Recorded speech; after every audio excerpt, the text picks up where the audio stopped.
আলহামদুলিল্লাহ, আজ আমি আপনাদের সম্মুখে হাদিসে জিবরিল সম্পর্কে আলোচনা পেশ করব ইনশাআল্লাহুল আজিজ।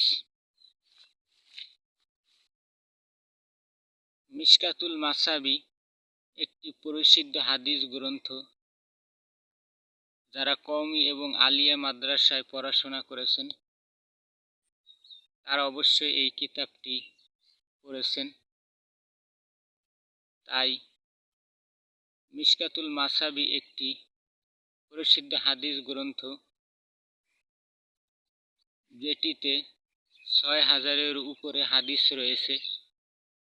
হাদিসটিতে সহিহ হাসান, জাল জয়ীফ বিভিন্ন প্রকার হাদিস রয়েছে। ইনশাআল্লাহুল আজিজ,